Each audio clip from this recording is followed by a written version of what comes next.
Hey everybody, it's Fam321 here, bringing you some more Pokemon Black Tube and White Tube Wi-Fi battles. This is an NU match I got against someone by the name of NjSoccer from the Smogon Wi-Fi Battle Finder. Checking out his team, in my opinion, the most threatening Pokemon is going to be the NjSoccer, because if it does manage to set up and then baton pass into something like the Golurk or the Pinsir, then, well, I'm pretty much going to be in a lot of trouble, and the Wartortle is actually going to be a pretty decent threat, because as you can see from my team, there's nothing that can actually handle water types. That's the only disadvantage to my team. But anyways, without further ado, let's just go ahead and be in the match. So right off the bat, he's going to lead off by sending out his Pinsir, and I'm going to lead off by sending out my Whiscash. I'm going to decide to stay in with my Whiscash on the Pinsir, and well, you're going to see that I'm going to make a pretty bad mistake on the first turn.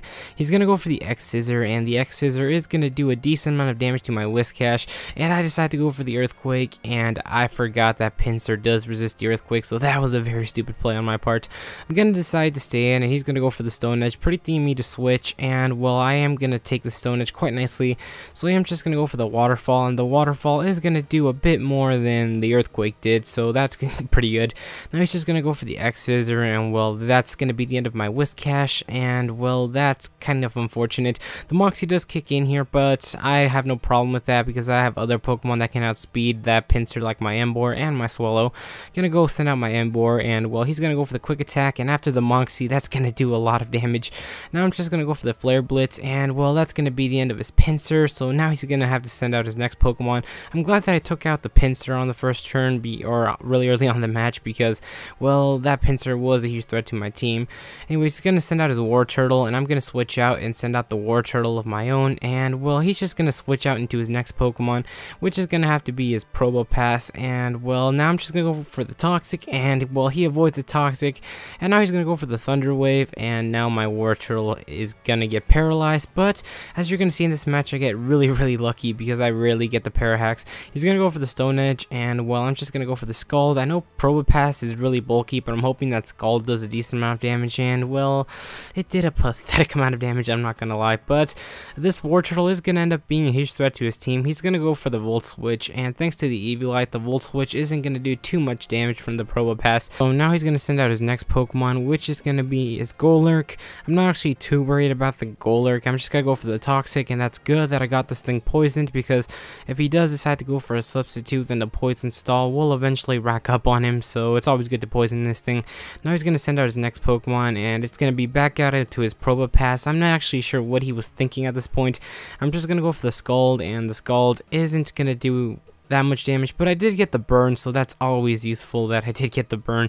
Anyways, for this next move, he's just gonna go for the Volt Switch, and well, pretty much at this point I know his strategy, and his strategy is that he's gonna go ahead and go for the Volt Switch on his Probopass, then send out another Pokemon to take the hit, then go back out to his Probopass and go for the Volt Switch.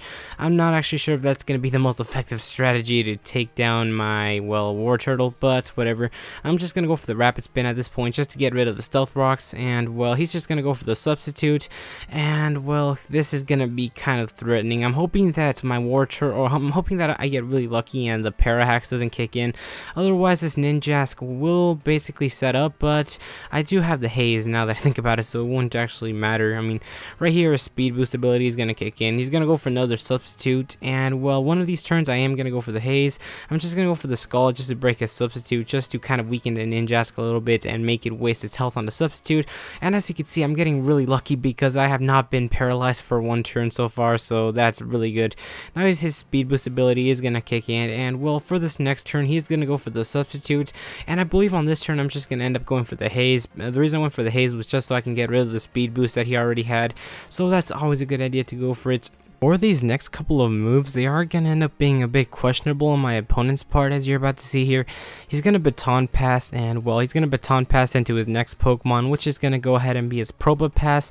I'm not actually sure why he Baton Passed into this thing. I'm just going to go for the Haze just to get rid of the Speed Boost that this thing will have, and well, it was a pretty much pointless baton passing onto this thing, as you're about to see here, because, well, he's just going to go for the Volt Switch, and, well, that pretty much ruined his substitute. I mean, I don't know what he was thinking at this point, but whatever. Now he's gonna Volt Switch, and he's gonna Volt Switch out into his Golurk, and well, I'm just gonna go for the Scald, but I did get the Parahack, so I'm actually fine with that because I did get really lucky those past couple of turns. I mean, I didn't get Parahacks once, so that's always a good thing. He's just gonna go for the Earthquake, and the Earthquake is gonna be really close to taking down my Wartortle. I mean, I live with 8 HP, so that's gonna be good. I'm gonna be able to get a Scald on this Golurk, and that's actually gonna do a surprising amount of damage to the Golurk, considering that I have no EVs and special attacks, so doing that much damage with Scald from Wartortle is going to be impressive in my opinion. But yeah, now he's going to send out his next Pokemon, and his next Pokemon is going to be back out into his Probopass.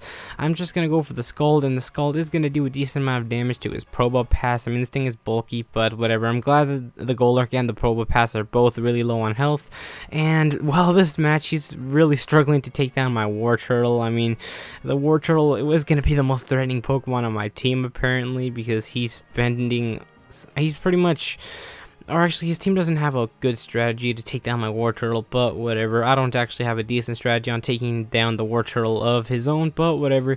He's gonna go on to the Kadabra, and well, now I'm gonna go for the he's gonna go for the Psychic, my bad, and the Psychic is gonna be enough to kill my Wartortle, so that's gonna be the end of that. Gonna go on to my Swallow. My thinking is to go for the Toxic Orb and then go try and hit him with a better move, and well, now he's gonna go out into his Golurk, and well, I just decided to go for the Protect because now my Toxic Orb will kick in and my attack is gonna be amazing. So that was my thinking at this point. Now for this next move, my Toxic Orb does kick in, so I'm deciding if I should stay in or what to do, but anyways, I'm gonna decide to stay in and go for the Brave Bird, and the Brave Bird is gonna be enough to kill the Golurk, so I'm glad that this thing is gone. So yeah, right here the Toxic is gonna kick in, but whatever. Now he's gonna send out his next Pokemon, which is gonna be his Wartortle. I'm gonna decide to stay in and just go for the Facade just to see how much damage it would do on the Wartortle, and it looks like it's gonna be enough to 2-hit KO this thing, so that's always good. He's gonna go for the Scald, and well, unfortunately I live with little HP and the poison is gonna be enough to KO me, so that kinda sucks. Whatever, I'm just gonna go on to my Emboar, and I'm gonna decide to just go for the Wild Charge on this thing, and the Wild Charge I'm hoping will be enough to kill the Wartortle, but he does carry the Eviolite, so he lives with barely any HP left, so that kind of sucks. He's gonna go for the Scald, and I'm hoping that Emboar can maybe live the Scald from the Wartortle, but he doesn't end up living it, and as you can see, the Wartortle is kind of a threat to my team as well, since I'm kind of struggling to take this thing out. I mean, it took down my Swallow, and it also took down my Emboar. I'm just going to go out into my Kadabra and just go for the Shadow Ball. The reason I went for the Shadow Ball was because I knew he had a Kadabra, so if he decided to switch out into that thing, then, well, the Shadow Ball will be enough to kill the Kadabra, or at least get it down to his Focus Sash. Anyways, he's just going to go out into his Ninjask and go for the Substitute. I just decided to go for the Psychic just to break his Substitute, and well, for this next move, I'm just gonna predict him to decide to pretty much switch out into his Kadabra, so I'm gonna go for a Shadow Ball, but he's gonna decide to stay in, and well, the X-Scissor is gonna bring me down to my Focus Sash, so yeah, I'm just gonna go for the Shadow Ball because, like I said, I predicted him to switch out into his Kadabra, but no, he's gonna decide to stay in on his Ninjask, and I do get the critical hit. I believe that didn't matter, but whatever. Now he's just gonna be down to his final Pokemon, which is gonna be his Kadabra. He's gonna go for the Shadow Ball, and well, he won the speed tie on this one. That is gonna be enough to obviously kill my Kadabra, so yeah, I believe I'm down to my final Pokemon, which is gonna be my Miltank. For these next moves, he's just gonna go for the Hidden Power Fighting, and well, Miltank is gonna be a boss, and well, it's gonna be able to take the Hidden Power Fighting quite nicely, and well, it's not gonna be enough for a 2-hit KO, and yeah, I'm just gonna go for the Body Slam, and I do get the Parahacks on him. I'm not actually sure if that actually mattered. Actually, it wouldn't matter because Hidden Power Fighting wouldn't be enough to KO my Miltank on this next turn after the leftovers, but whatever. I'm just gonna go for one final Body Slam, and well, that's gonna be the end of the Kadabra, and with that, that's gonna be the end of the match, guys. So if you liked the video, please rate the video, comment, and subscribe, and until next time, have a nice day.